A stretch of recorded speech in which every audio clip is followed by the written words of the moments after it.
Chris Speed, who came to College of Arts in 2008 as reader in digital spaces. Thanks very much. What I'm going to talk about is try and situate the city and collapse some ideas that there might be an idea of a consensual time. It's evident that the city is contested. We've known that the city is a contested space for a long time. And we've often talked about it through our eyes, as though if you walk the city of Edinburgh, or any city, there are people literally occupying a space according to different activities. Some people are running for a bus now, just now out there, and they need the city to synchronise with the timetables and themselves, and it's a now thing. Other people are on the terrace, the esplanade at the top of the castle. I don't know where they think they are. They're taking photographs of the old town. They're going to go for a Harry Potter cup of tea in a minute. And we aren't in any sense of consensual time. And in some ways, a lot of the talk is going to talk about this. What is the condition of the city after the fall of grand narratives? When really the arrows and the idea of the clock and the city running in any sense of consensual time has collapsed. You all remember the end of the 20th century, don't you? Because you all, well, the popular cinema, Hollywood, took us to the end of the world. It took us to the brink.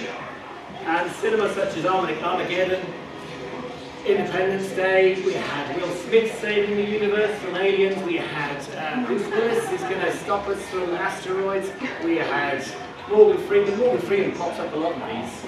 He's that kind of god character who sustains a trust in big time. He's your grand narrative, he's your voice. And it was a thrilling idea of, a consensual idea of time. We bought into it. We also paid, you paid a lot of money, your insurance organisations paid a lot of money to ensure that the world wouldn't end. The Millennium Bug cost you and us billions. Do you remember? It cost insurance, us to pay the insurance systems that underwrite your systems, billions. And it was an insurance scam entirely on the narrative, the teleological framework that things might end. And it combined the fear of, I've got a Unix-based model of time here, and I'm running a PC which will stop counting. And ever since, we've negotiated this extraordinary psycho-religious faith, and we all have it. I mean, hey, it's a Western Christian model of time and space. But at the same time, we deployed a series of technologies, and if you're old as me, whoops, you'll remember these, whoops, let's go down, I like a bit of sound, ideas that we're getting there. Remember the British Rail, I haven't got on a train since 1978 that was ever on time, except in Japan, where it's fantastic. So there's all of these commitments toward an idea that they can synchronise and they can recover a nirvana in which time and space is commensurate with a vision of, hey, it operates around my principles. It's never done it. We're getting there, or where do you want to go today, was Microsoft kind of claim on this. But the city was always non-consensual, and you've known that. In fact, the geographers have always been smartest, the human geographers particularly, to understand that none of those people share a consensual vision of that space. And you know that there are people inside the room that are well off and worried, which I know you are. You all give to charities, you're all well off and worried, you're the middle class. That you know that, I mean, I ran down the road and there's a guy on the street, unconscious, with a bottle of White Lightning. And I know the city is, Seamus Street isn't the same street for everybody. It's absolutely apparent walking past the courts, the civil courts up the road. You know that. But what's interesting now is that digital technology is beginning to actually open up the city as a landscape where you're just seeing more and more of this. More and more of you are acutely aware of the city as it actually affects some of its community, its members.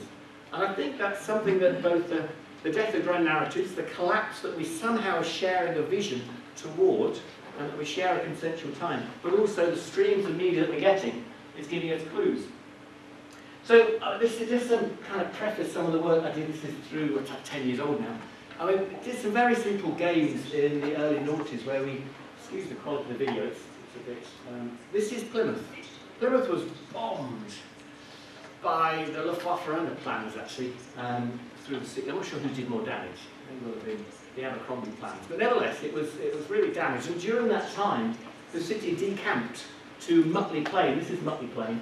And Mutley is really interesting. It's retained an unusual quality that it contains everything you need to survive. It has banks, it has international bars, it has boots, pharmacies, it has KFCs if you need it, it has an education centre. The entire city performed its shared necessity, its functions across this street. So in the small video here, what we began to do is then unpick this, because it's evident that the students who use that now don't go to some of those places that, as you see, some other characters do. So actually all you see below is a bar graph. What Drew, as a young student, is doing there is just marking off the cognitive remembrance, really, his memory of what is the city to him. And he remembers Lloyd's TSB because he banks there. HSBC won't pop up. Some of these smaller places he just doesn't see. That's not part of his landscape. So we've always known that the city, and this is Martin and Mormor, who's a young German lecturer and daughter, and here places such as the education centre here seem not really valuable at catching and getting up to speed with English as they've just moved over. But other places are insignificant. So you know that. You also know that the city has a different temporal framework, and you know that you're all rotting at different speeds. You know you're not all going to die together. You kind of know that you live outside of an idea of time. And so what we did here is we shot the same street, just a portion of it, over a 24-hour period, so you'll see a time-lapse. And then we began to record how many people visit each shop.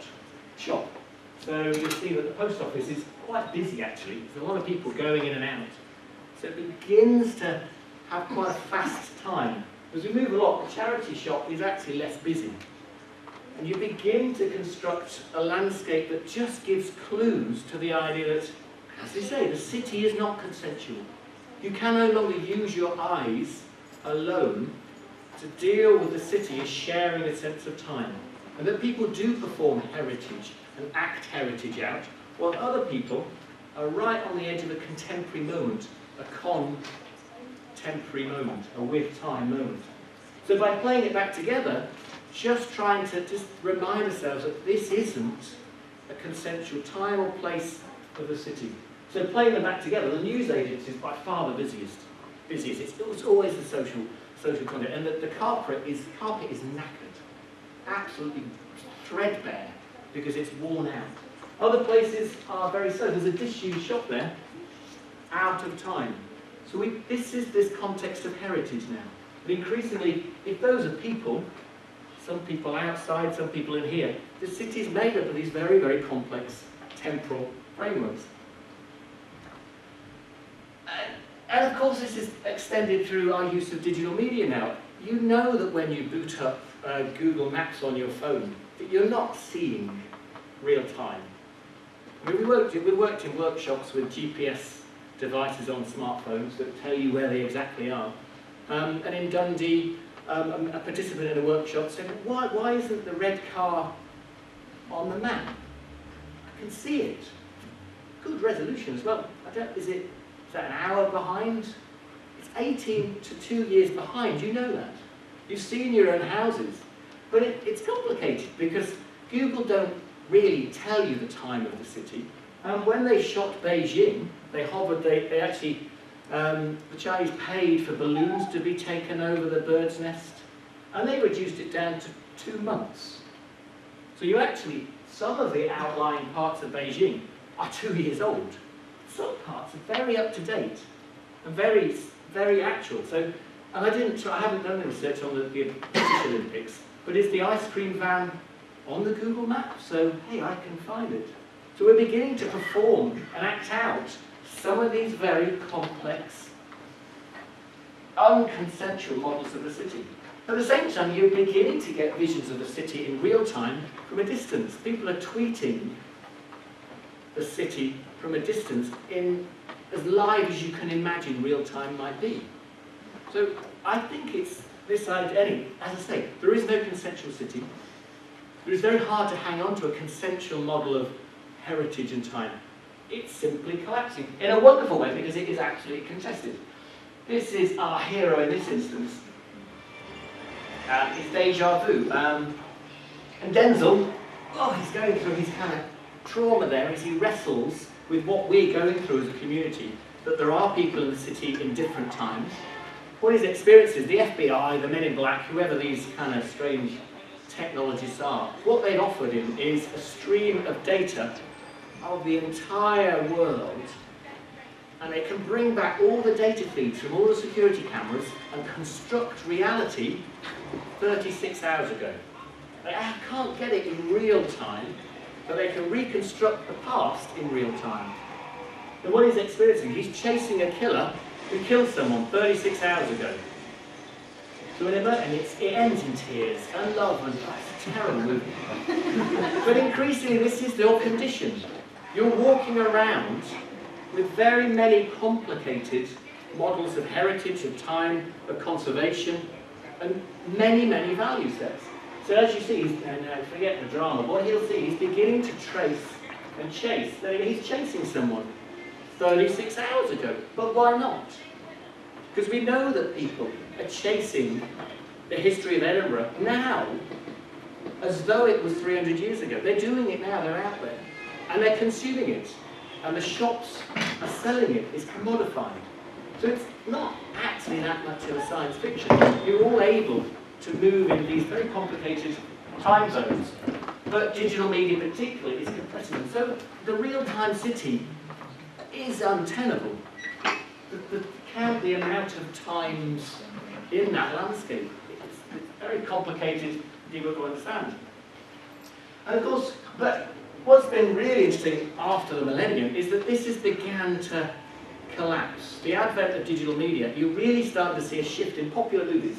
I mean, I do think, I have to say, art cinema has always dealt with this, and literature has dealt with this, but in the taking a slice from popular cinema, the stuff that's on The View tonight and the Odeon, people are quite happy to consume things that have no ending. They have no rescue. Movies that came out recently contested the entire idea that there was an end to the universe. Inception doesn't have an ending at all. And people, it was $1 million blockbuster. So you don't mind. There's no fear over an ending or not. And you quite enjoy the rapture comedy that it'll come to an end, and people in America selling dogs because they're worried that they're going to end. It doesn't happen in popular cinema anymore. It begins to be the case that in Adjustment Bureau, they even rewrite God's plan. Not a cheesy movie, Emily Blunt and Matt Damon, but they have God's plan, and God doesn't want the two of them to meet, because one's going to be, spoiler alert, the President of the United States. The other's going to be a terrific dancer. If they met, they wouldn't be able to be such terrific individuals. So they rewrite God's plan. You don't do that in the 20th century. You do that in the 21st century when heritage is ours, and social media is beginning to say that my heritage in Edinburgh is about how I put it together. So these are all clues to the way we begin to take ownership. And I can now follow. So Ross Selkirk-Taylor is a First World War, what's he say, he's a gunner, is he? Second World War British Army driver. And the tweeter is actually his grandson. But Ross used to write really bad diaries. But they were about 140 character in length, these entries. And you can see them. Still more equipment. Cleaning up lorry, get more equipment. I mean, he's not spending a lot of time in his diary every night. But he is doing it every night, and it's short enough to become a tweet. So his grandson took on the diary, and he's posting in real time. Why don't I say that? Real time. So every day, I wait and find out what Ross has been up to. Recently he went back and saw his girlfriend. It was fantastic. And there was a lovely sense of his mum's been poorly though. So when is that? Because I'm happy to actually operate that. I don't know if you were... Titanic, they repeated the captain's log in real time with the Titanic. So I was up till 1:30 waiting to hit the iceberg. I know how it's going to end. And I don't need Leonardo DiCaprio to... but what's interesting is I can occupy this sense of asynchronous, shared, distributed heritage, just like that complex narrative, that landscape of Edinburgh. I mean, it's getting ridiculous. But is it? Tarantino's rewritten the Second World War. If you've seen it, he managed to get the entire SS in a cinema ran by a Jewish projectionist, and she burns them to death. It's great. Well, let's talk about heritage in the way of mixing these things up. So you get these great... What happens to that? It's a collapse of these ideas of the city. If you, I think, critically, personally, much more rewarding is Michael Haneke. And a really very, very clever turn on the Second World War was to pitch The White Ribbon. Seen The White Ribbon? It's a fantastic piece of heritage play. It situates a young town, a group of young people, kids, children, just before the outset of the First World War. Now, in that time in Germany, what you see and what you go through, and what you share with the kids, is the suffering and the power plays that Wicked's not a school teacher, he represents wisdom and perhaps reflection, but what the church do to the children, what the landowner does to the families, it's pretty wicked. And of course what he's doing is saying, if you do the maths, these children turn up to be complicit in the acts of the Second World War for Germany. So it's very, very poignant position, not of a timeline as how does it end, but actually how does it play out, and why does it play out? That's 3 minutes, Chris. Okay. So, and the last one, of course, in this kind of little wrap-up and continuum of the Second World War is the reader, where actually what is really beautiful is this sense of, if you've seen the reader and read the book, really complex intergenerational love affairs, where a young boy who wants the will toward is also falling in love with someone who's complicit, as his father might have been, in the Second World War acts. Really, so very, very complicated, knitted models.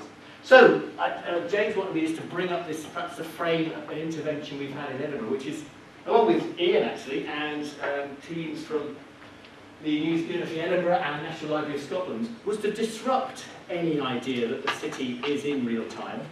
If you boot up your iPads and your Androids, you'll get your Google map, which we know isn't real time, but rarely do people question it, least of all Google. And we thought, well, let's make this more complicated. Let's make the base map 1859. Let's give them the option of walking the city 200 years ago. So all we thankfully with Chris Lee down at the National Library of Scotland, he gave us the maps. He gives them anyway to you can move through these maps. But when the blue dot falls on an iPhone or an Android, you get a lovely sense of you moving. So you get this lovely idea that you may well be in the past. So you can scroll, so we've added Glasgow and Perth and Dundee now. And we've added some World Heritage stores. And what's great is you get these, you can go to ECA into a cattle market. It looks like a cattle market sometimes. But it's being in that very unusual place. And people, I mean, over 15,000 downloads, and people are walking. I've swam in the Nor Loch. And why not? People are. They're reading the literature. Some of it is actual or historical, some of it is entire fiction. But allowing that space of the city and allowing digital media to really open up this other hang-up I think we've had, which is history is chronological. It is somebody's institutional heritage as opposed to being ours, which I think is a recent turn in heritage. Glasgow is fantastic, of course. It's actually Edinburgh because they transformed it. So I can walk under flyovers or I can be next to grand theatres. So you get this really odd moment of kind of confusion, and I'll just skip through these. I think that the thing that the slide I'll finish on is trees. Trees are the oddest moment though, because the trees are 150 years old in George Square, and yet they shed their leaves just like you. You seem to be in the same time frame as me. I think some are falling asleep, but they're kind of there. But then when I go to a tree with a really accurate iPhone GPS, I stand next to a tree and I'm holding onto it, but the map says 1850. And I don't know what's going on there, because I'm holding the tree. And I'm right, because the tree's there. And I'm going through this very complicated collapse of when digital media, which is immaterial in theory, is beginning to relate to material artifacts and constitute an experience. So, thanks very much.